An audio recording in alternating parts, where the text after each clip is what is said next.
Bills Mafia. On tonight's Air Raid Hour, we will be breaking down all things Bills, Commanders, and peeking ahead to next week's game versus the Miami Dolphins. But first,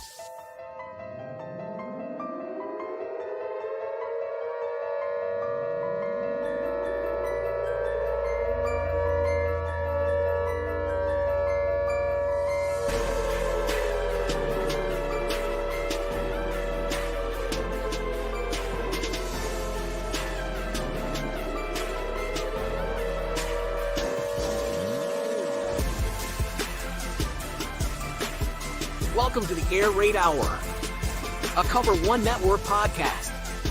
Here are your hosts, Judge Mathis and Tilt Money. welcome in, ladies and gentlemen, to this Victory Monday edition of the Air Raid Hour. The Buffalo Bills toppled the Washington Commanders 37-3 in a fun, nice, stress-free game. RJ Melville comes in. So we didn't just beat the Commanders. We beat Lan Clark, who is just an official who has been not so kind to the Buffalo Bills, dating all the way back to that preseason game against the Steelers. I know our guy, Kevin Masseri, he loves to hate Lan Clark. So always fun to watch him reacting to Lan Clark on social media. And this is supposed to be a Victory Monday where we're celebrating the Bills win over the Commanders, but we've already got a bunch of people looking at the Miami Dolphins on the schedule. And obviously it's a big one coming up. Spin 0481 comes in and says, is it too early in the season for the NFL to flex games? Jessica Tennis saying CBS would love to put this game at 4 p.m. Yeah. Can I say something too? The Bills Dolphins play next Sunday at 1 p.m. while like 9 other games play. And then there's 2 games in the 4 p.m. window. Like, what are we doing here? The year is 2023. NFL Red Zone exists. Next Sunday is going to be fun, but it's also going to be pretty stressful for all things considered for Bills Mafia. It's going to be really stressful, but at least we'll know early in the day or as early as we can outside of a Thursday game, whether or not it's going to ruin our the rest of the evening or rest of the games for that weekend. And really, to be fair, like I'd rather it be at 1 just because like I want this game to just get here and not be over with per se, but like too anxious, right? And so look, I think I'm comfortable at 1 o'clock games. I think the Bills and McDermott are comfortable with those games, those time slots. So I'm perfectly okay with it. Yeah, and the game is in Buffalo too. And I would prefer that the schedule makers do this every year. I know people are like, no, we want, Buffalo to go to Miami in the heat and we want Miami to come to Buffalo in the snow. No, I want the best game possible, right? Like I want both teams firing at all cylinders. And I think both teams firing at all cylinders best occurs when it's 65 and sunny in Orchard Park and it's probably 75 and sunny in Miami in December when we play them. So I think it's going to be an explosive, fun game. Both games that we play the Dolphins this year. But before we get into Commanders Bills, Dave, I got a couple of questions for you. AFC East has got to be the most noteworthy division in football right now. Between the Buffalo Bills lockdown defense, the Miami Dolphins electric offense, dropping a 70 burger on those Denver Broncos yesterday. The Jets just flat out refusing to move off of Zach Wilson. You had Robert Saleh today saying that's a Joe Douglas question, whether they're going to add another quarterback or not. You have Michael Carter and Garrett Wilson blowing up on the sidelines. Obviously, they both want out of New York. That's the way it works. If they have a tyrant on the sidelines, it means they want to be traded. And then you got Mac Jones cock-knocking his way through the AFC East and his competitors out there in Foxborough. What's the most noteworthy story in the AFC East? Is it Bills? Is it Dolphins? Is it the Jets imploding? Is it Mac Jones busting balls? Like, what is the most noteworthy story in the AFC?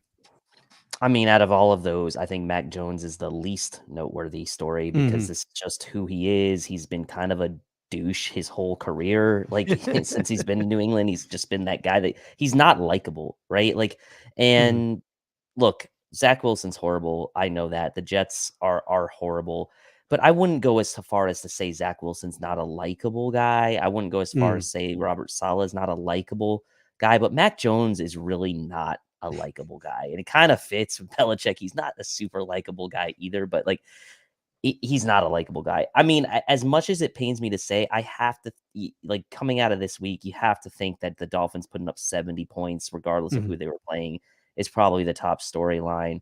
Obviously, you know, Tua's had a great start of the season. They've had that incredible performance from Akane and Mostert yesterday, which is kind of a bit overshadowing the Bills' dominant performance in like what ultimately should have been a shutout, and Ron Rivera just kicking that field goal at the end to prevent a shutout against his buddy there, Sean McDermott. But in reality, the Dolphins are probably the story, and it's actually okay, right? It's okay. We've seen the Bills kind of be front and center in certain instances in the past, like when they were the Super Bowl favorites last year going into the season.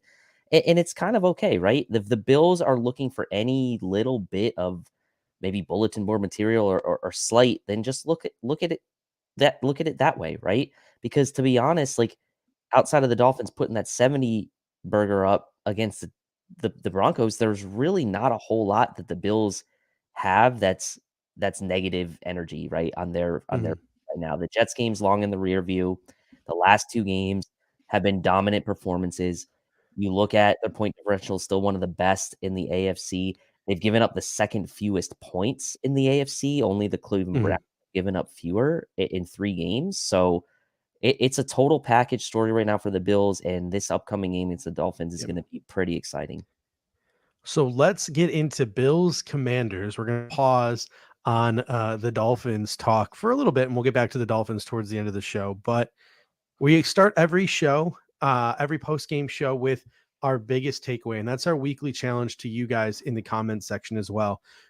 There are dozens of things that you could take out of this football game positive. There are a couple of maybe negatives that you could take out of this football game. The challenge is picking the one that you think is the most singular, the most important. And that's what we're going to do to start the show. What is our number one? We're bad at this because we always like to pick more than one. What is our one biggest singular takeaway from this football game? And our weekly challenge to you guys in the comment section is after this show is done live, give us your biggest takeaway in the comment section. You can give it to us live as well. Comment on this video with your biggest takeaway from Bills Commanders. And Dave, I'll start with you. What is your biggest takeaway from Bills Commanders? Yeah, so my biggest takeaway from Bills Commanders is kind of a culmination of what we've seen in the season so far in 3 games. And that to me is, and since we're not doing a one word answer, that actually helps me here. But my biggest takeaway here is that through 3 games, I think the 2 biggest question marks we've had about this roster going into this season, that being right tackle and Spencer Brown, and middle linebacker and whoever that ended up being, in this case, Terrel Bernard, those biggest questions maybe are answered. I don't want to go as far to say as to lock it in, so to speak, but like through 3 weeks, the 2 biggest questions we had surrounding the quality of starting talent on the roster at right tackle and middle linebacker have been answered positively so far through 3 games. Now, I know it's a long season and there's going to be ups and downs, but how can you not look at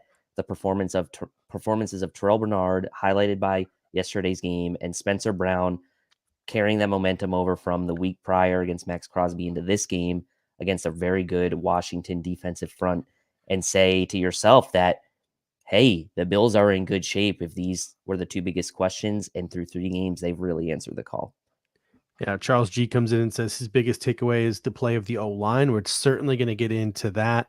You just mentioned right tackle Spencer Brown specifically. Zachary Easterwood comes in and says we finally have a legitimate pass rush. That is something that we're going to talk about over the course of the show as well, because we've seen it in spurts. Like, last year to start the season, the pass rush was great, or a couple of seasons ago, here and there, the pass rush was great, but the consistency on top of being extremely good has been there through 3 weeks. So that is definitely something to take away. Steve Noble comes in and says his biggest takeaway is Josh Allen trusting the rest of his team and not doing too much the past 2 weeks. So maybe that first week, despite how tough that L is to take, right? Because that just makes this game against the Dolphins even more stressful, because listen, if we lose to the Dolphins, it's not the end of the world, but it does mean we're 0-2 in the AFC East because we dropped a very winnable game. But if Josh Allen plays like this the rest of the season, because we took that out week 1, I guess maybe that's the blessing in disguise, but I'm just trying to put a positive spin on it here as a Bills fan. Spin 0481 comes in and says the D-line level of play is night and day from previous seasons. How much credit does McDermott deserve for the increased level of play from our D-line? That's what I'm going to get. That's what I'm going to get to. That's my biggest takeaway. My biggest takeaway is Sean McDermott, and I think his play calling is making a huge difference for this football team. They're not blitz happy, right? But what Sean McDermott is doing that I think Leslie Frazier hasn't been doing is he's doing a lot of simulated pressures, right? It's always like 4, sometimes 5 guys blitzing, but you really never know where that blitz is coming from. And he just confused the heck out of Sam Howell this week. I mean, he was just toying with the young quarterback with his simulated pressures. He was using his defensive backs. He was essentially opening a window to start the play, but then quickly closing that window the second Sam Howell made his decision. And he made Sam Howell's life a living hell. 9 sacks, 5 turnovers. Sean McDermott now in his career, 264-66. That is the point differential when facing a quarterback with 5 starts or less. Sean McDermott knows how to take advantage of an inexperienced quarterback in the National Football League. Under Sean McDermott, I believe this defense is playing more downhill. They're playing faster. They're playing more aggressive. Yes, the occasional big play does happen on them now, but the Bills are producing bigger plays themselves, as was evidence from that 9-sack, 5 turnover game. And on the season, the Buffalo Bills defense has only allowed 2 touchdowns in 31 drives, which is absolutely incredible. Yeah, 2 touchdowns in 31 drives. And like I mentioned before, still the second fewest points allowed in the AFC for a team that is 2-1. You know, obviously the Jets game, we hope to look back and see that as an anomaly come the end of the season. But man, that defense is firing.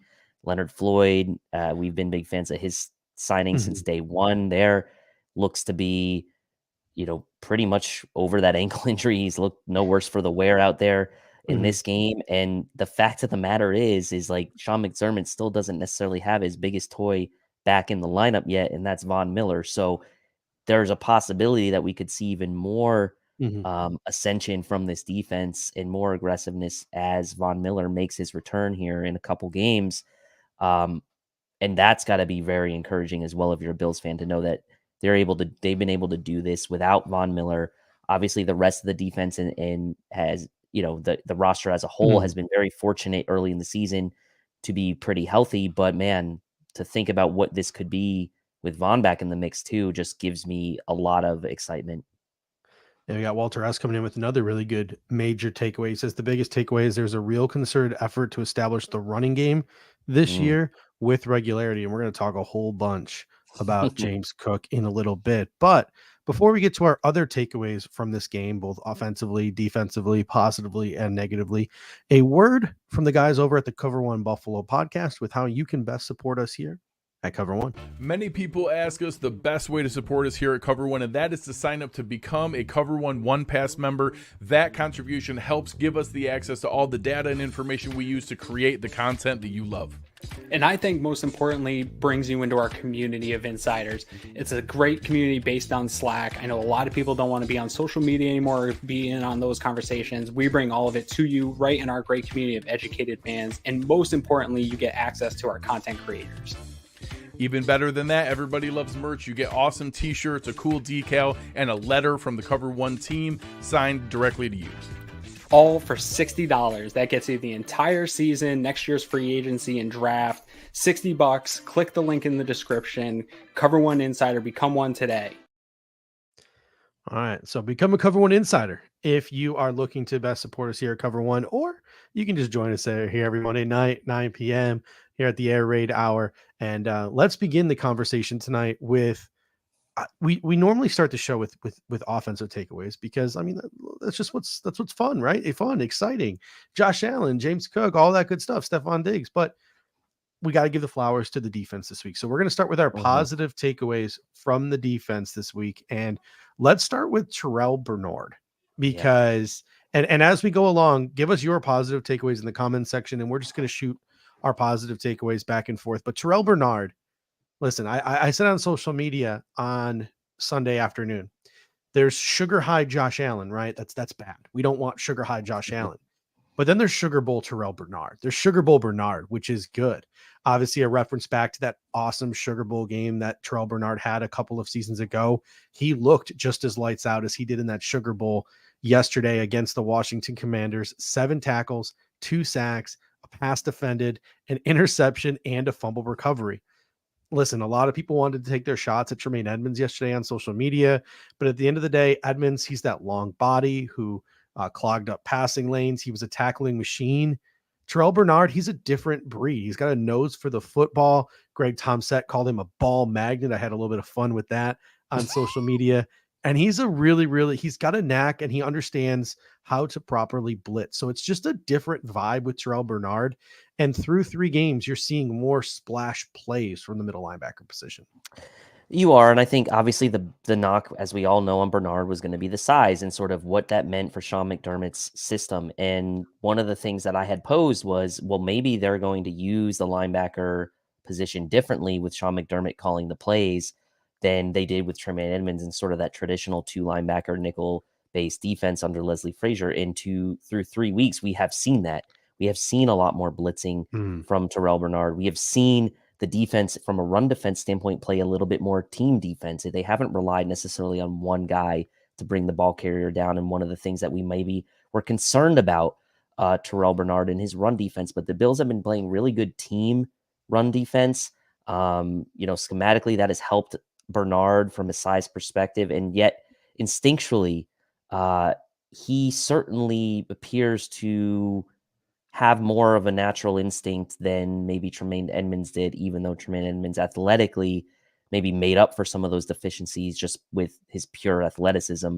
Terrel Bernard, maybe to his credit, has had to be a bit more instinctual over the course of his career due to his lack of size from that middle linebacker spot. And that's really what's paying dividends here for Terrel Bernard. Not just blitzing, which we knew he could do based on his prowess from college football. We knew he was a great blitzer, but also his range and coverage as well. And we saw that on the interception where he dropped back and made the nice athletic play to jump up. Like, it just seems like he's knowing where he needs to be. Now he's going to get beat, right? He uses his eyes a lot to follow the quarterback, and that's going to come with some bad as well. But through 3 games, the positives greatly outweigh any kind of negative. And it looks like, based on sort of how Sean McDermott wants to use Terrel Bernard in this defense, it is going to be a fit. Yeah, RJ Melville coming in saying we don't have a middle linebacker. We have 2 awesome outside linebackers. They are used like how they use Hyde and Poyer, interchangeable. I really like that comment. Another one that I really enjoy is from Heather Smith here. She says apparently that's very important. That is the number 1 takeaway we can take from Terrel Bernard. And then Roy Collins is a little concerned here. He says, listen, Bernard's been doing this against subpar quarterbacks. He wants to see it against more tough competition. Next week is the big test, right? Because we're going to get to this towards the end of the show, and we're going to talk about it in the pregame show. I think what the Buffalo Bills need to do is they need to not give Tua Tagovailoa his first read. They need to not give Tua Tagovailoa the middle of the field. Like, he needs to beat you outside the hashes, right? And that's going to be on Terrel Bernard. It's not going to be Tremaine Edmonds' long, lanky body keeping Tua Tagovailoa from throwing over the middle of the field. It's going to be Terrel Bernard's job to do that. So it's going to be interesting to see how the Buffalo Bills approach that. But before we move off the Terrel Bernard talk, I never thought I'd say this, but I think I'm beefing with 26 shirts right now, because they announced on social media today a shirt for Terrel Bernard in honor of Terrel Bernard's big game, and they're going with Saint Bernard. And quite frankly, I'm offended, because honestly, as you can see here in the image, I feel like they were really missing an opportunity going with Nard Dog. Every time Terrel Bernard makes a play this year, I will be posting this meme on social media of Terrel Bernard photoshopped onto Andy Bernard's head, the Nard Dog making plays for the Buffalo Bills defense. And shout out to Kyle Knapp for, honestly, it was quite scary how quickly he photoshopped that for me. I literally texted him. I said, he hey, had can it you do ready. me a favor? He had it I was ready. like, can you Photoshop Terrel Bernard's face onto this image, and within like a minute and a half, he sent me that. So it's kind of disgusting how good that man is at Photoshop.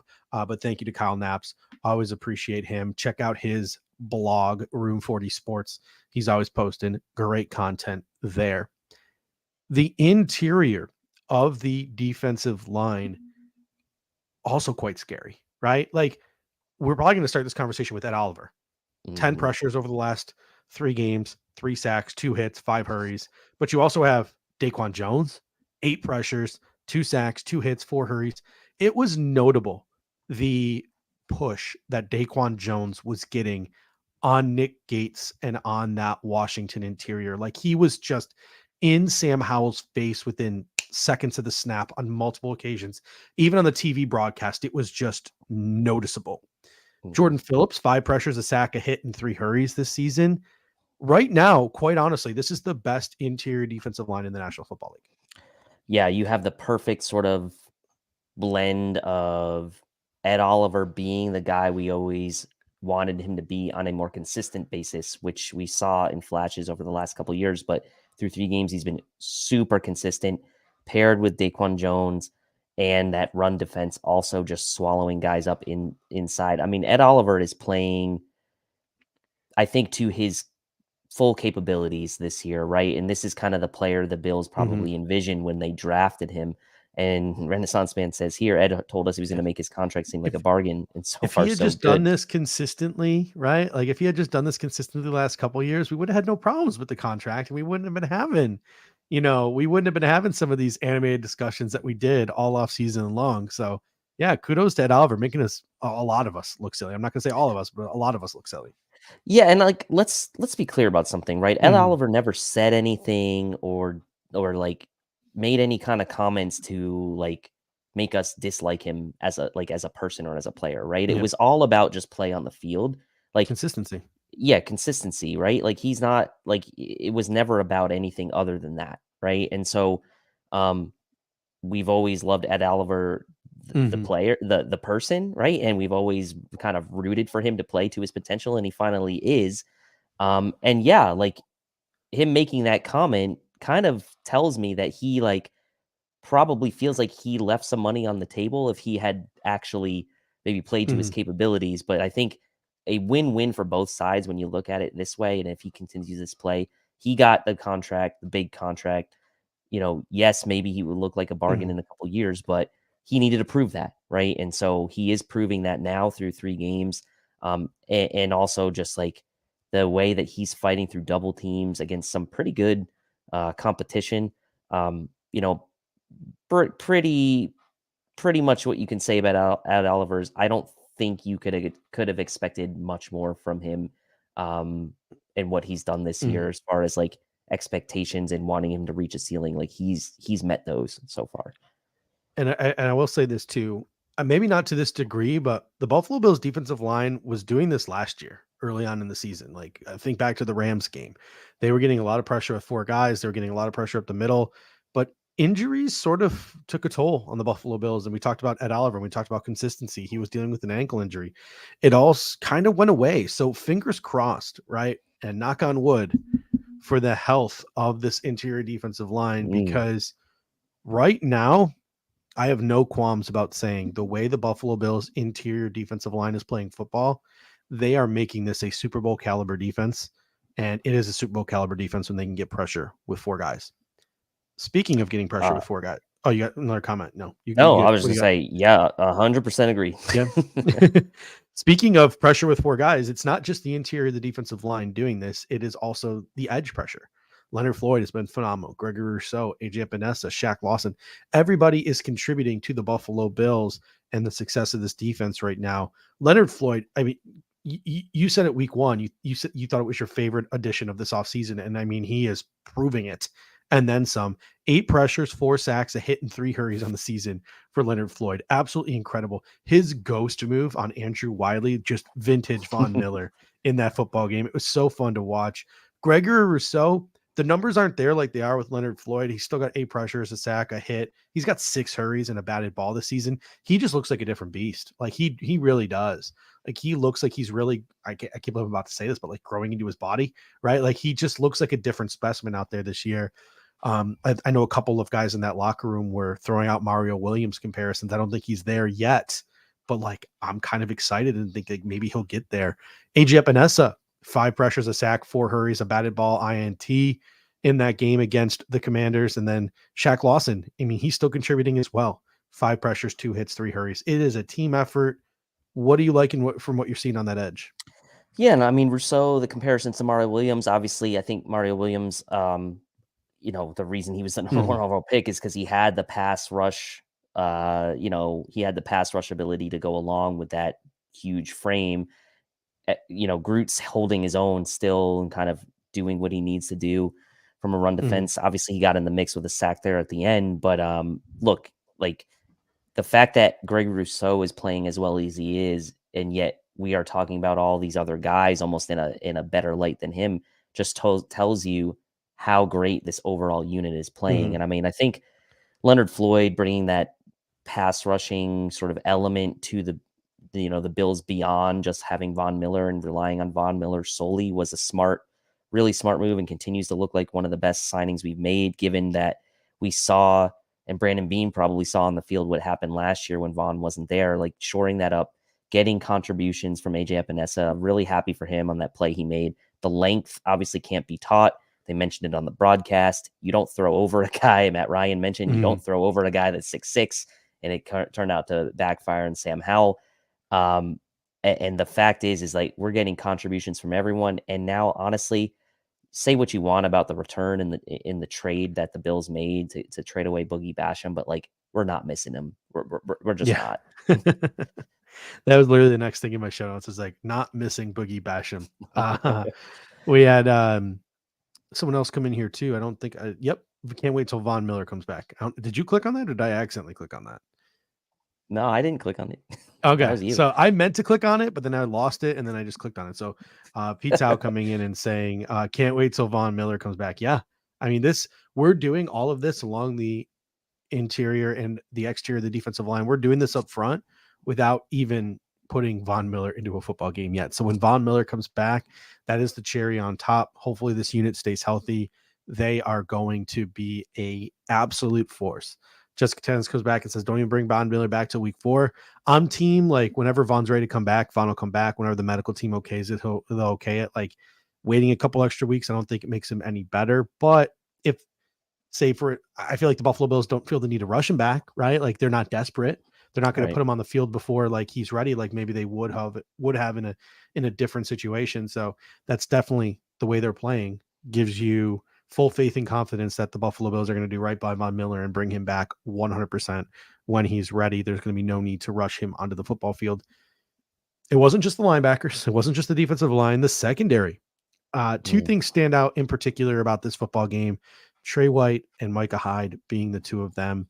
Trey White per PFF, 32 coverage snaps in the game, 6 targets, 3 receptions, only 19 yards allowed. And obviously he had a big interception. Micah Hyde had a big interception. It's just huge for both of these guys to get these interceptions. It's huge for their comebacks from injuries. We're going to need them to be back to their old form if we're going to compete for what we want to compete for, and that is a Super Bowl.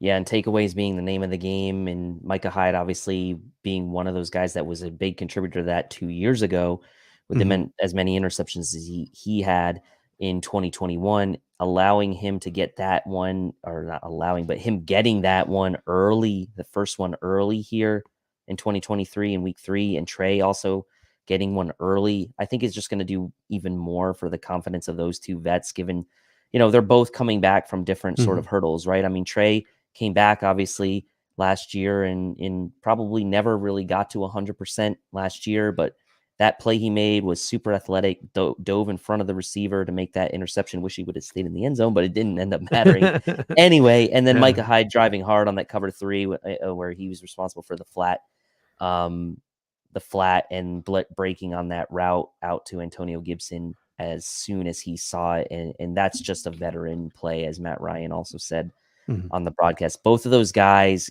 getting above average play out of both of them. And obviously we kind of did have high expectations for Trey White this year, another year removed from that injury, and the glowing reviews we heard from him at a camp. But those two guys making big plays, and not just big plays, but taking the ball away, I think just, that's a huge positive for, especially going into this next week, right? Against Miami, where the Bills didn't have a guy like Micah Hyde in that game in week 3 last year. And so good confidence for him going into that next matchup as well. Pops Mafia comes in and says, get pressure, helps interceptions 100%. The more pressures you get, the more takeaways you're going to get with this ball hawking secondary the Buffalo Bills have. Matt Center comes in and says, does anyone else get a sense that the Bills have a different feel to them the last 2 games in a way that we have not seen before? Less Josh centric, less more running of the football. And I don't want to steer too much into the offensive aspect of it, but I do. And this was my biggest takeaway last week when we beat the Raiders. We suffocated them. We didn't give them even a smidgen of hope. There was no chance that the Las Vegas Raiders were going to come back into that football game last week. I felt like that was a little bit different than some of the games that we had played in years previous, where we let teams hang around into the third quarter, into the fourth quarter. We played closer games against some par teams that we needed to. This is 2 weeks in a row now where the Buffalo Bills have just absolutely smothered their opponent. Like, there was no hope for the Washington Commanders at any point in that football game, not even the first drive, right? So they had a chance. They had a chance. The Bills were up like 17-0, right? And they had a chance to double dip. The Bills shut it down before the half. The Bills shut it down after the half. They gave them no hope, no life. Ron Rivera was so sad and desperate at the end that he kicked a field goal just to put some points on the board and give his team something to like feel good about. I don't really know, but 2 weeks in a row where the Buffalo Bills just left no doubt in their opponent's mind who was going to win that football game, and they have left fans with a very easygoing and relaxing second half. Yeah, and heading into that fourth quarter, I mean, the Bills were only up 16-0, but you never really felt like the game was in doubt, right? Like you felt like, to me, I felt like 16 points like was impossible for Washington to overcome. And that's how we should have felt in week 1, right? But that's how we felt the last couple weeks, that like, yes, it was a 2-score game, but I don't think in anyone's mind did anyone think that the Washington Commanders were even going to come close to coming back, even only down 16-0 into the early stages of the fourth quarter. So it was one of those times where, yes, from the pure absolutes, they hadn't really put it technically out of reach until they scored those 21 points in the last 10 minutes, but you never felt like the game was in reach. And I think that's also something that I've felt differently in the last 2 games. In previous years, maybe I felt like letting these teams hang around was dangerous because I wasn't sure if the defense was going to get maybe too vanilla and let some big plays up. I didn't feel that way yesterday.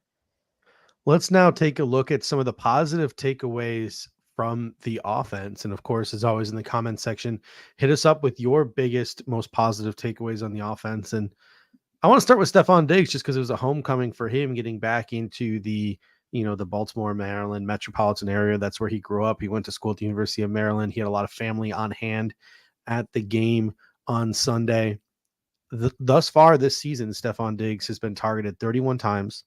That's over 10 a game. It's exactly what we said we wanted in the preseason. He's got 25 catches on the season. Yesterday, he was targeted 11 times, caught 8 balls for 111 yards. Two plays really stick out to me. Number one was the Allen rollout, where again, they just go off script and Stefon Diggs just sort of runs the scramble drill, gets open down the field. Just an amazing throw from Josh Allen. It was a big chunk play, really helped the Buffalo Bills early in the game. And then you mentioned Trey White, like, oh, I wish he would have gotten down in the end zone. The Bills were stuck at the 1 yard line. Sure enough, one play later, because I had the same reaction you did. One play later, Josh Allen steps back in the pocket. And again, another scramble play, sort of off script play. Stefon Diggs, Josh Allen, they're just so in tune with one another. He runs his route, but then he breaks it off, goes down the field, and Stefon Diggs gets us off the goal line with that big chunk play there in the third quarter. So another big day from Stefon Diggs, who early on is putting up the numbers of an alpha receiver in the National Football League, and quite honestly has just been one of the top 4 or 5 receivers in the National Football League this season. Yep. I mean, he carried that skill position group yesterday. I mean, from a receiving standpoint, right? I mean, he put the rest of the receiving core and tight ends on his back yesterday and said, "Come with me. I'm going to take this game." Obviously, statistically, he was far and above, the biggest target, target getter, 12 targets in the game. The next closest was Gabe Davis with 8 catches for 111 yards. He was the alpha yesterday, bailing Josh Allen out and making the plays when they needed to. Like you mentioned, the play down at the 1, a number of third down conversions as well. And they weren't all necessarily long ones, but important third down conversions. He took that team on his back from a receiving standpoint. And a game where really he was really the only highlight when you think about it of the receiving group, right? Because this game was more about the defense and James Cook ultimately, and a little bit of Josh Allen running, but Stefon Diggs highlighted that receiving group for sure. And I struggle back and forth with this because part of me is like, dang it, I wish other receivers would step up. Last week, Gabriel Davis did. I think there were some receivers like Khalil Shakir, again, when he's targeted, has been making big plays. Yes, last week caught a touchdown. This week caught a big first down. But at the same time, I feel like the way a lot of teams are playing us, these 2 deep shells, Washington Commanders, you had that defensive front that you had to worry about. The Raiders, you had Max Crosby, you have to worry about. The Jets, they have an amazing front. Just the way teams are playing the Buffalo Bills specifically, I think they're doing exactly what they have to do right now. They're keeping their star receiver happy, and they're getting the ball into the hands of auxiliary weapons like tight ends and running backs.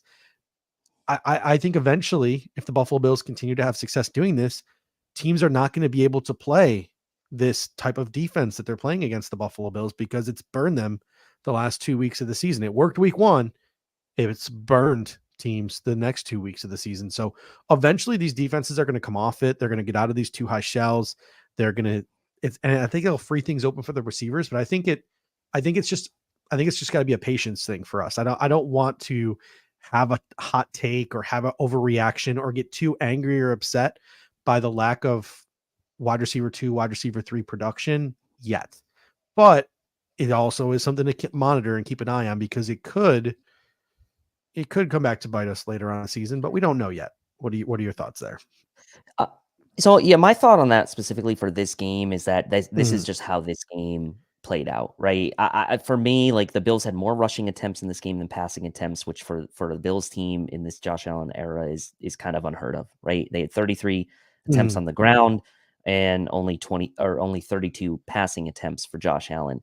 And not to mention Josh Allen added, his own couple rushes. You had Murray and Harris each getting 5 carries. You had Cook getting 15 carries.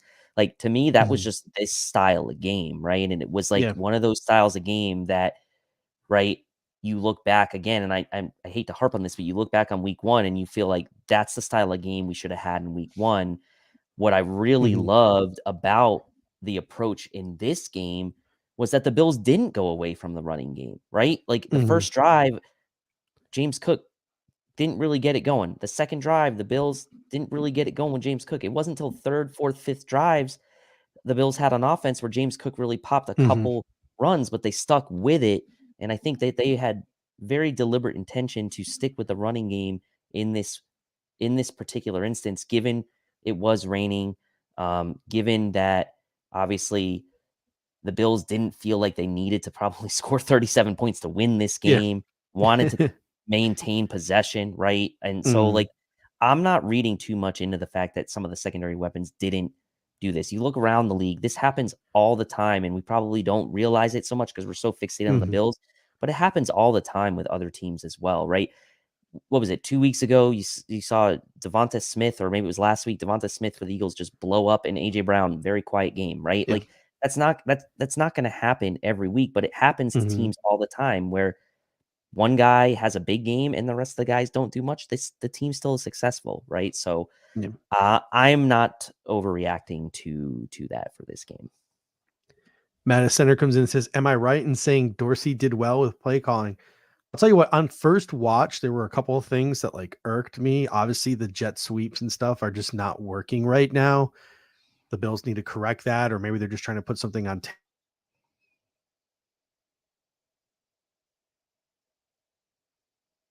second and long runs to try to shut up. I understand the theory, set up a 3rd and third and 4, third and 5, third and 6, as opposed to a 3rd and 8 if there's an incompletion. I just think with Josh Allen as your quarterback and his ability to pick up chunk plays, I just don't understand going back and back and back and back to the well, running the ball on second down. That's something you do when your quarterback is, Zach Wilson. But having conversations with Eric and Anth and some of the guys in the Cover One group chat, they were super impressed. And obviously they have quite a bit of knowledge of the game film room on Tuesday. They were really impressed with the way Ken Dorsey called the game. Did everything work? No, everything did not work. As I mentioned, the hardy sweeps, the second down runs, etc.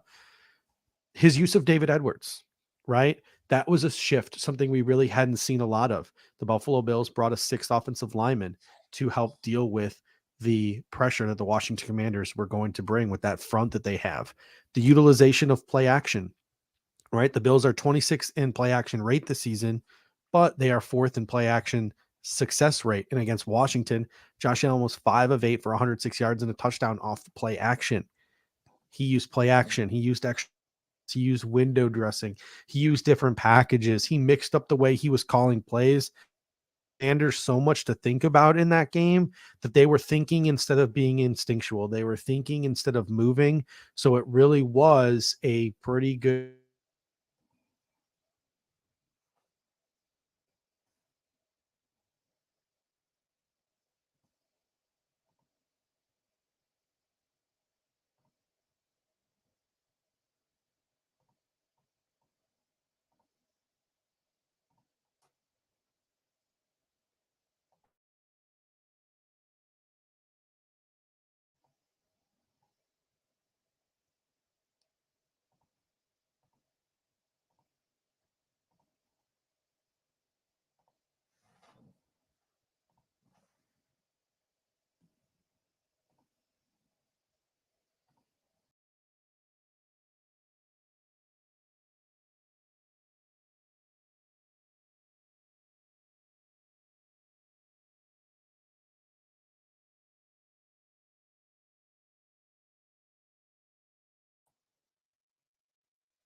Hey everyone, just waiting for Judge to come back. Not sure what happened. I had to jump out and see what was going on there. So we'll see if he comes back. But look, I think that to continue on with his point there, I mean, playing less instinctually, playing, with a little too much going on in your head sometimes is, yeah, I know Charles, he was about to spit some gems. I mean, Judge always has that. So, I do think that there is some truth to that, but I also think that at the end of the day, like we can't necessarily. It's 3 games into the season, right? And so games, yes, we can start making some putting together some trends. Oh, there we go. There we go. He's back. Yeah, I don't know what happened there. I just completely lost my Wi-Fi there for a second. Where did you lose me at? Did I get anything? You're in the words of Charles, you were about to spit some gems about the thinking versus the instinctual. Mm-hmm. Yeah, I mean, it was pretty much a situation, I thought, where Ken Dorsey did call up a good game plan where he gave the Washington Commanders a lot to think about. And in giving them a lot to think about, they weren't playing instinctually. They weren't playing fast. And that, even though not everything worked, and even though on the surface, especially watching the game live, you're like, oh, I can't believe we did this. I can't believe we did that, etc. I think it really did a lot more than we think to sort of slow down what had been a very dominant Commanders pass rush. Yeah, and I mean, I think the Bills, like we said going into this game, right, was like, okay, going against the Raiders last week and Max Crosby was like, it was kind of like a singular focus, right, against one guy. That ratcheted up this week. Obviously, the focus had to be on the entire front. Very good Washington defensive front, probably one of the best in the NFL as far as a starting 4. And for the Bills to hold up like they did and still continue to commit to the running game, still continue to commit to their game plan. Look, I think there's always going to be things that you look back on. And you heard Josh say it in the locker room speech, right? It's never as bad as it looks, and it's never as good as it looks on the film. So you go back and you kind of figure out what worked well. And this is something I think the Bills will go back and look at this Washington game and games down the road and sort of how they handled this defensive line with Washington and potentially use some of that in future games, right? For game planning. Yeah. And let's talk about that offensive line, which has been massively upgraded from last season. We'll see if that trend continues week after week after week. But the early indications are the Buffalo Bills have a pretty top flight offensive line compared to some of the other offensive lines we're seeing in the National Football League. Connor McGovern, our big free agent addition, Brandon Thorne was saying he thinks he's playing the best football of his career, and he's really providing a solid anchor in pass protection. Osiris Torrance, Spencer Brown, they have just been menacing in the run blocking game, and we're able to pick up chunk yards, and we're able to know and feel confident running behind those two guys on the right side of the offensive line. Spencer Brown is improving in pass protection, right? And the Buffalo Bills are making sure that he's properly protected, and the influx and the ability to run 12 personnel is really helping the Buffalo Bills do that. Deion Dawkins rounding back into form. Mitch Morse just being the same old solid Mitch Morse. So the Buffalo Bills offensive line has just, for a group that we have dragged through the mud year after year after year, they are delivering in a big way. And if they continue to deliver the way they are delivering, again, just like I mentioned with the defensive line, Super Bowl or bust for the Buffalo Bills.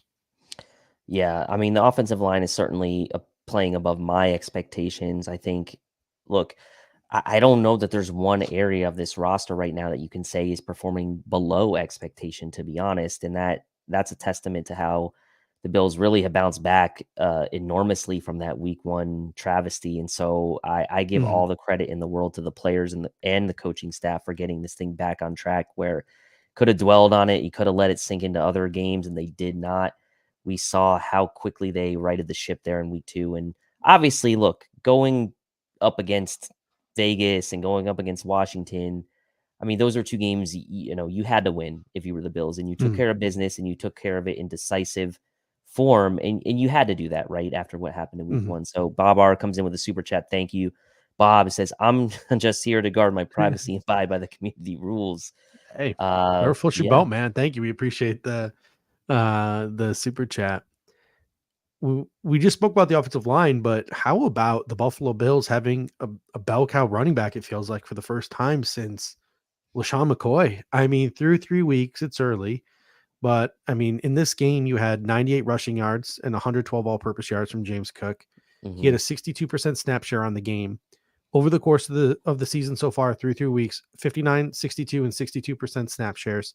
Over the course of the season, 63 all-purpose yards, 159 all-purpose yards, and then 112 all-purpose yards.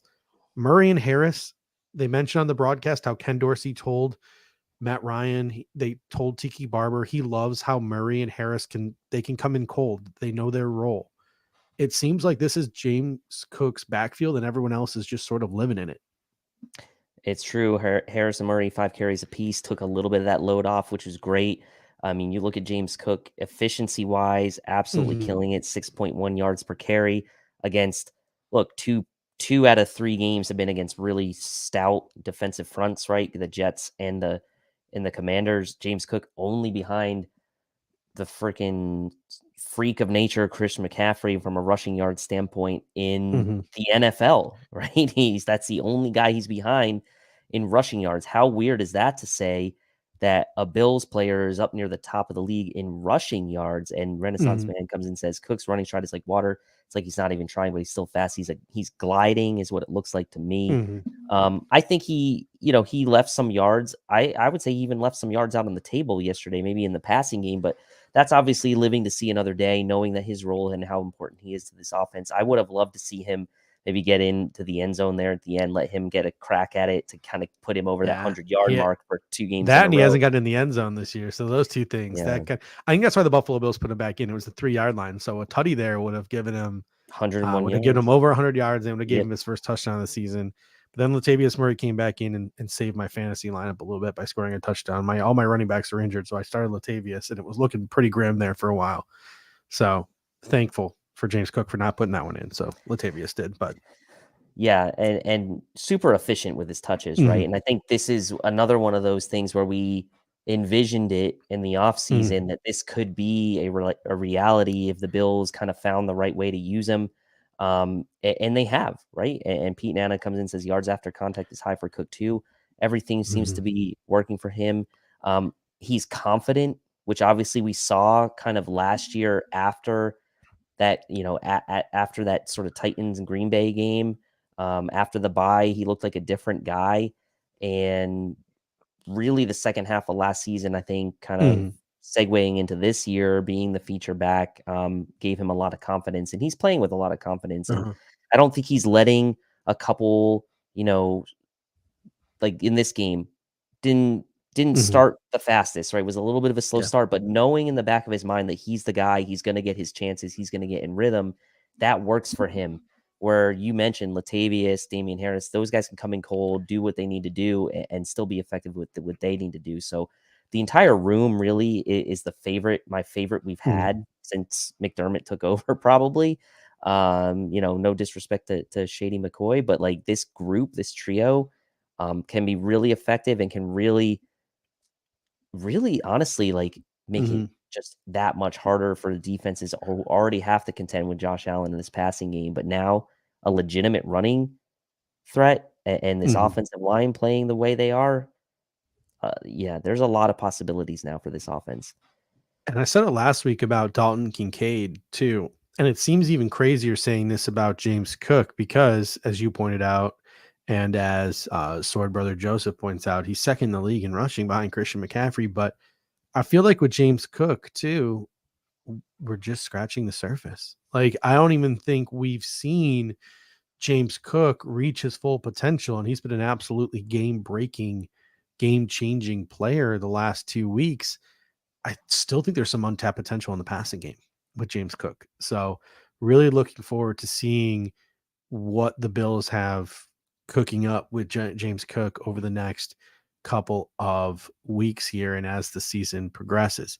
I can't believe it. Like we're 51 minutes into the show and we haven't even like really said anything nice or like really talked about Josh Allen all that much. Well, 20 I of their just put in the comment section, the last 2 games combined, he's only had to run the ball 6 times. Now, he was more effective, obviously, this game. The man-to-man coverage, was he very, exploited it. very selective. Really didn't take any shots, slid on that first one, obviously, on the first drive of the game. And so he joked post-game that some people owe him some money because he's been sliding. Oh, yeah. And then, obviously, the capped off with that touchdown run where he kind of like finger rolled the ball right into his own helmet, which was precision. That was a pretty touchdown celebration. But I will say that I had a brief little panic attack that he threw the football up before he passed the goal line. Like I was like, then no one said anything. Then I watched the replay and I was like, all right, cool. Yeah, cool. Wasn't We're a fine. Deshaun Jackson situation. Yeah, it was a Deshaun Jackson situation. He clapped back in a nice Commanders fan. So it was nice. Josh Allen, end of the day, 20 of 32 for 218 yards, a touchdown, a punt pick, and 3 carries for 46 yards and a tutty. Positive takeaways from special teams is Tyler Bass continues to make field goals. Our punts were good. That kick he made from 55 or whatever it was like absolutely drilled. Yeah. I mean, it was like on the upper half of the uprights. I mean, that was absolutely crushed. And I think too, like I think that was the best Deontay Hardy's looked on punt returns as well. So there's some signs of life. Yeah. Some weird things in this game though, right? Like you had a defensive holding. You had a defensive holding on the defensive line on a running play against the Bills. And then on that Deontay Hardy return, you had holding on the kicking team. So in the same game, you had a defensive holding on a running play and a holding on the kicking team on a punt return. Very weird. Land Clark, baby. Land Clark. All right. Before we get to some areas of concern and before we get to a little bit of a sneak preview of the Miami Dolphins game, this show is brought to you by Picasso's Pizza. 4 great locations in Williamsville, West Seneca, Lancaster, and Blaisdell. Buffalo Pizza since 1980. You can order online at picassospizza.net. And if you're an out-of-towner like us, you can even get it mailed to your home. And I can tell you from experience, it's just as good as getting it fresh from the restaurant. Again, that is picassospizza.net. All right. Areas of concern. Obviously, when you route a team 2 weeks in a row, it's kind of hard to find things to complain about. So some of these might be a little bit of a stretch. The one thing that really stuck out to me was the yards per carry from the running backs, right? Like Brian Robinson had 7 yards per carry in this game. Antonio Gibson had 8.5 yards per carry in this game. I know it was a blowout. I know we only let them score 3 points, etc. But we just saw Raheem Mostert and Devon Achane go like ape shit on the Denver Broncos. So are you at all concerned about the Buffalo Bills run defense heading into this Miami Dolphins matchup? Yeah, I mean, I'm concerned. I mean, we obviously did a nice job on Josh Jacobs, in that sandwich game between the Jets and between this Washington game. But against the Jets, let off some big runs. I get it. Overall, the run defense was stout, but again, some big plays, allowing 8.1 yards per carry in this game. Like, if you're the Miami Dolphins and you're coming off that huge effort that you just had against Denver, like, this has got to be an area where the Bills, like, look, Miami is going to be a whole different animal, right? Because if you kind of gear up to kind of stop A-Chain and Mostert, what do you do about Tyreek Hill and Jalen Waddle, who I expect to be back for this game, going through the concussion protocols? Like, it is going to be difficult any way you slice it. So, look, I think if you're the Bills, like, you might live with that and hope that you can kind of have a similar type of outcome. But, look, I don't know that you can really say you're not concerned about it. I think Washington just things got so out of hand for them so quickly that they felt like it was insurmountable. They kind of had to go away from it, but they were effective running it when they had to. And as Jason M says here, the plan was obviously not them let them get big play and get back in it. So that is part of it as well. And I thought early on the Bills run D actually did make some pretty nice stops against Brian Robinson. So we talked a little bit about the lack of production from depth receivers. That was in the comments section as well here. We talked about that a little bit earlier. So a couple other people have been pointing out the 4th and 1 shotgun, right? Like where we were in shotgun on 4th and 1, we went for it. The ball got tipped to the line of scrimmage. I think that was the one time in the game where the Buffalo Bills let the fact that they were playing a really, really good defensive front and the Washington Commanders sort of affect their common sense a little bit. I think the Buffalo Bills should have ran the ball on that play and maybe a little bit less on 2nd and long in this football game. But that's also kind of nitpicking as well. But what were your thoughts on the Buffalo Bills throwing out of the shotgun on 4th and 1? That was probably my least favorite play call of the entire game. I was texting a group chat I'm in with a couple of my buddies who live in North Carolina that are Bills fans, and I was like, this game has been like near perfect. I thought that was just like almost just getting a little too cute in that play call. Ultimately didn't affect the outcome, obviously, but like the way Cook had been running, you saw Harris, you saw Murray converting, some of the other short yardage situations, like just seemed out of place to me right there. The last thing I had for areas of concern, Dawson Knox with that back injury missed a lot of practice this week. It seems like Dalton Kincaid's always got like a new bandage or something, like something on his wrist, something on his shoulder, something on his arm. I was a little worried. Maybe the tight ends are nicked up. We've seen the 12 personnel usage decline every single week, or at least we've seen Dawson Knox and Dalton Kincaid's usage decline every single week. It's not like 12 personnel went away. We saw a lot of David Edwards this week as a tackle extended. We saw Quentin Morris play more than he's played all season this week as well. The injuries probably had a little bit to do with that. Washington, very good DVOA versus tight ends, so game planning maybe had something to do with it. It's going to be really interesting to see if the 12 personnel usage, specifically the usage of Dawson Knox and Dalton Kincaid, ramps back up against the Miami Dolphins, a team noted for struggling against the opposing team's tight ends. Yeah, and this kind of gets back to what I was saying last week with the Raiders game, right? It's like you have options if you're the Bills. You did some things against the Raiders across the board with receivers, with tight ends, with running backs out of the backfield. This game obviously was a Stefon Diggs game. Didn't need to use the tight ends much. As you mentioned, Washington came into the game very good at defending the tight end, at least through 2 weeks. And we saw very limited out of the tight end. I mean, Kincaid had 2 catches early and then didn't hear from him again the rest of the game. They split snaps somewhat evenly in this game, and that's kind of been, I mean, Dawson Knox had slightly more snap count than Kincaid over the first 3 weeks. You've got Dawson Knox with 154 snaps, Kincaid with 137. That's per footballguys.com. But I think what you're going to see is it's going to be kind of like game plan and team specific and sort of how those tight ends end up getting used. So I would expect that to uptick a bit this game against Miami, but I also expect generally the passing game is going to be more, is going to be a higher volume passing game, I think, for the Bills anyway. So Richard comes in and says, does Hardy equal McKenzie? I don't think so. I mean, I personally, I don't like the fact that the way they're using him like McKenzie, it's not working early. Part of me is like, maybe they should give Khalil Shakir a shot at some of these, line of scrimmage type of stuffs they're doing. But, there was a nice slant route to Deontay Hardy at one point in this game. I think we should do more of that. I think that you should try to get him some more untouched looks from the boundary, right? Get him stretching the field of the defense. So it's early. I put a post about Deontay Hardy up on social media today, asking people their opinions on his utilization, what they think about him so far this year. It got a very, very bipolar reaction. Some people not big fans, some people big fans.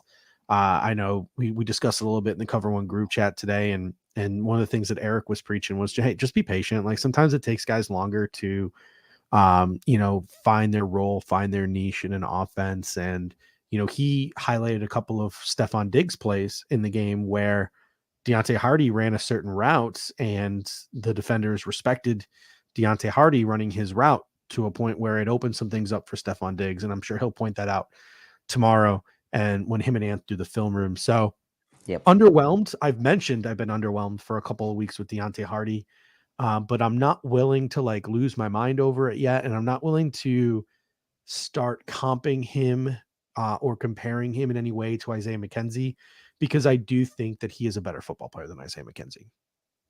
Yeah, I would agree with that. And also, like, the expectation really is like he's going to be an ancillary piece anyway, right? I mean, there's going to be a couple games probably where he makes his splash. There's going to be games where he doesn't. I think for me, the main difference between Hardy and McKenzie right now is that, like, last year when McKenzie was expected to be the starting slot receiver, I don't think that it's fair. It was fair to put maybe those expectations on Deontay Hardy to be like some, evolution of what we had with Cole Beasley or even with Isaiah McKenzie. It's a different offense. It's Dalton Kincaid is kind of like that slot guy right now for the Bills. And obviously they're using the running game with James Cook a lot more. So I think you will see it. I just think that, Ken Dorsey's still trying to figure out maybe the best way to get him the ball. You see him at least trying to get him the ball in different ways over the last two games, right? You've seen some wide receiver screens. You saw him used in some jet sweep action. So, like, I think Ken Dorsey's also still trying to figure out the best way to get him involved. I personally wouldn't mind seeing him get used a little bit more in some deep, goes and fades. Like, that's kind of where I thought maybe we'd go with him. But Gabe Davis is kind of still doing that a little bit. But, like, I wouldn't mind seeing them try to use Deontay Hardy on some deep shots as well. And I pointed this out in the pregame for 3 weeks now. Like the NFL, I just don't know how much of this deep ball you're seeing, because the NFL now, just every defense is two deep shell, two deep shell, two deep shell.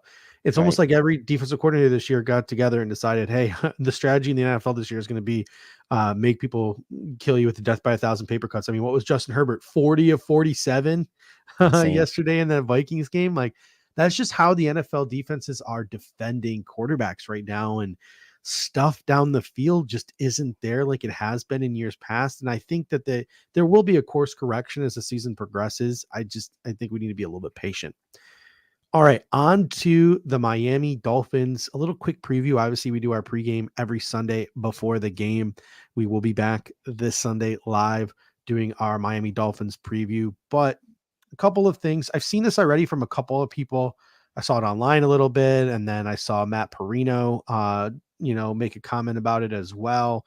So a couple of the other of the beat guys sort of picked up on what some of the fans were saying on social media, and any chance they activate Elam for Miami to have more athletic option at cornerback. People pointed out that, Elam had some success on Tyreek Hill last year. What are your thoughts on that? And just your thoughts on the Miami Dolphins in general?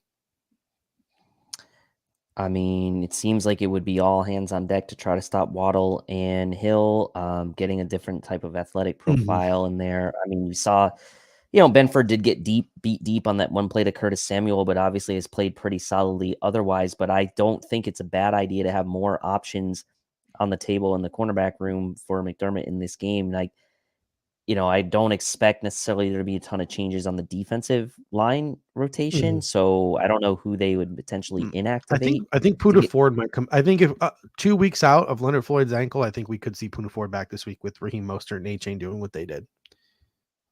Yeah, and it's just I think people are looking for an opportunity for Elam to kind of slide back into that active Mhm. roster on game day, and um, I get the sense that it rightfully so that people are getting restless, right? Like we Mhm. haven't dressed our first round pick from a year ago at all to start this year.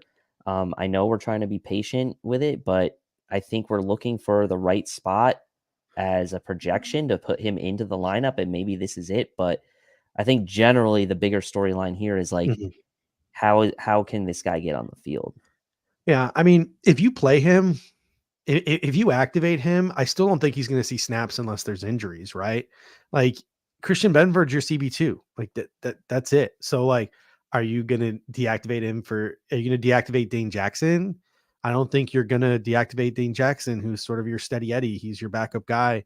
You feel really comfortable and confident with him. So Elam just kind of sits there, and he is there in case like break glass, in case of emergency. Maybe Benford does get rocked, or maybe guys do get hurt and you need to go to Kyrie, and it's nice to have him active and dressed. But I really think he's like, I don't think we're going to see it this week. I Yeah. really, really don't, unless the Buffalo Bills really are playing the matchups and want to go more man to man or do something extremely different.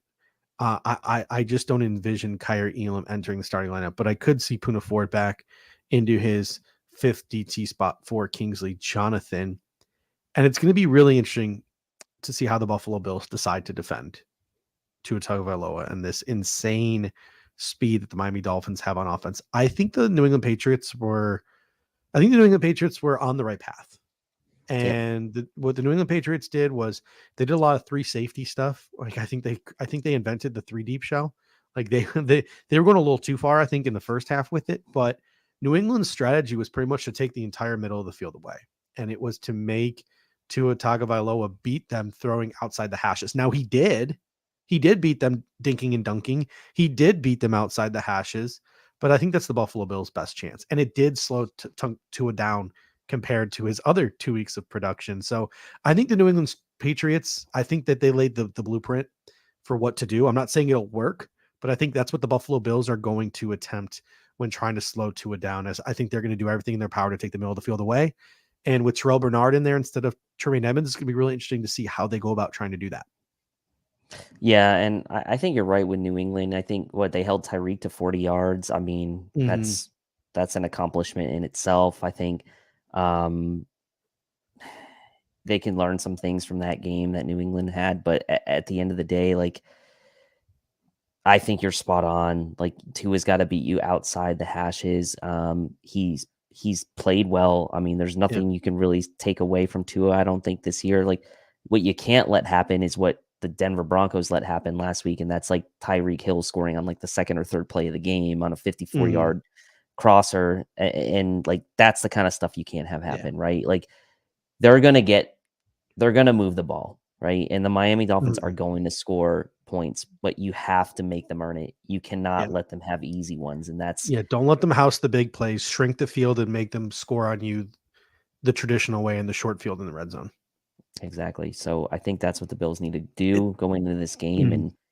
and maybe give them a little taste of their own medicine too, right? Do a little bit of your own running game, Mhm. kind of show that you have that in your arsenal as well if you're the Bills. So And I don't want this is going to sound like a slight to the Miami Dolphins, and it's going to sound like a slight to Tua Tagovailoa, and I don't want it to sound like a slight because I have nothing but respect for what they have accomplished this year on offense. But the success of the Miami Dolphins this year has come from the fact that they are getting the ball out so gosh darn quickly that offensive line cannot be mhm. exposed, and Tua is hitting his first read all the time, right? Yep. So if you're the Buffalo Bills, and again, oh, it's disrespectful, you're disrespectful. No, I'm not. Like they're doing what they want to do, and they're doing it very, very effectively. They're executing, and they are doing what they want to do.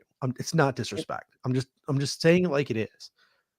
What the Buffalo Bills did last year that was effective before Tua got knocked out of that game was they took away Tua's first read. They did everything in their power to make Tua Tagovailoa have to scan the football field. And if the Buffalo Bills do that, I question whether the Miami Dolphins offensive line can hold up. And if the Miami Dolphins offensive line can't hold up, maybe the Buffalo Bills defensive line, if Tua has to hold on to the ball longer, can have more success than other defensive lines have had against this Miami Dolphins team.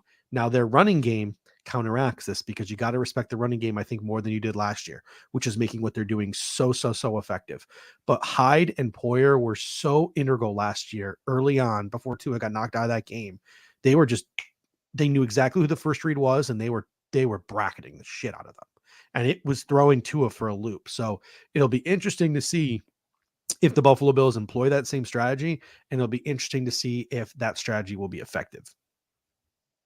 Yeah, and I also think like the Bills, which they haven't been great at defending so far this year, is running backs as receivers, right? And we saw Miami do that with amazing success against the Denver Broncos yesterday. Like Akane and Mostert in the passing game as receivers. Screens have been an issue for the Bills defending screens. They haven't defended those well. And that's an area where even if the Bills maybe somewhat slow down Miami's passing game, that's another way Miami can neutralize the Bills pass rush with a subpar offensive line is in the screen game with Akane and Mostert. So that would be something of concern for me as well as the Bills head into this game. Offensively, can I just say this? And I know Josh Allen has had success against it. So, knock on wood. Hopefully I don't jinx anything, but I'm just so happy that there's no more kamikaze Josh Boyer. Like, I'm just so thankful that we don't have to deal with the absolute nuttery of Josh Boyer and just throwing the kitchen sink at Josh Allen, because it worked last year, right? Like, it got in Josh Allen's head. It made Josh Allen make some unwise decisions. Josh Allen has been very good against pressure his entire career, but something about what Josh Boyer did in that heat last year and guys going down, it got to Josh a little bit. And I'm just thankful that there's no more kamikaze Josh Boyer. It's that Fangio, it's that too high shell. It's forcing Josh Allen to be patient. I think he's shown the last 2 weeks that he can do that, and he can do that pretty well. So Josh Allen's had success against Fangio before. So Josh Boyer wasn't a good defensive coordinator. That's why he got fired. But like he was fucking crazy. He was nuts. Yep. And it just wasn't like fun to watch because I was just on the edge of my seats like the whole time with just the way he called the defense. So I think I'll be stressed as hell, but it'll be, I think, a little bit less stressful than years past. And RJ Melville with the comment of the evening saying we still have to deal with the nuttery from Christian Wilkins. And yes, we do. Jalen Phillips should be back for this game. He might have even been back in the last game against the Broncos. Jalen Waddle will be back from his concussion 2 weeks removed. I think he almost played last week. So Dolphins are healthy. Bills are healthy. It should be a really, really, really fun game on Sunday. And by fun, I mean heart attack inducing, stressful, anxiety riddled, just everything about it. All right, ladies and gentlemen, thank you so much. Really appreciate it. Again, our weekly challenge, comment on this video with your biggest takeaways from Bills, Commanders. What is the one thing that you're going to take from this game as we move on the rest of the season? Your one big takeaway once the show is over really helps us with the algorithm. If you just leave that in the comments section, smash that like button. I like Ralph Wilson Sr. coming in with a squish the fish before we head out. Dave, any final thoughts before we head out of here? No, I'm going to try to look at some all 22 tomorrow, put some clips out from this game, kind of try to like really put a bow on this Washington game. And then, on to this Miami game, which I'll be stressing about all week. So I'm going to try to keep myself busy for most of the week until we get to the later stages. So let's enjoy this one. But this one upcoming is a big early season test. So should be fun. Thank you so much, ladies and gentlemen. You can catch us this Sunday, Bills Dolphins pregame live here on the Cover One YouTube. And until next time, Dave, squish the fish and go Bills. Go Bills. Thank you for watching tonight's episode of the Air Raid Hour. Make sure to hit that like button on the way out. If you are catching the show on demand, leave a reply in the comments section and we will respond over the course of the week. You can always listen to every episode next day on all major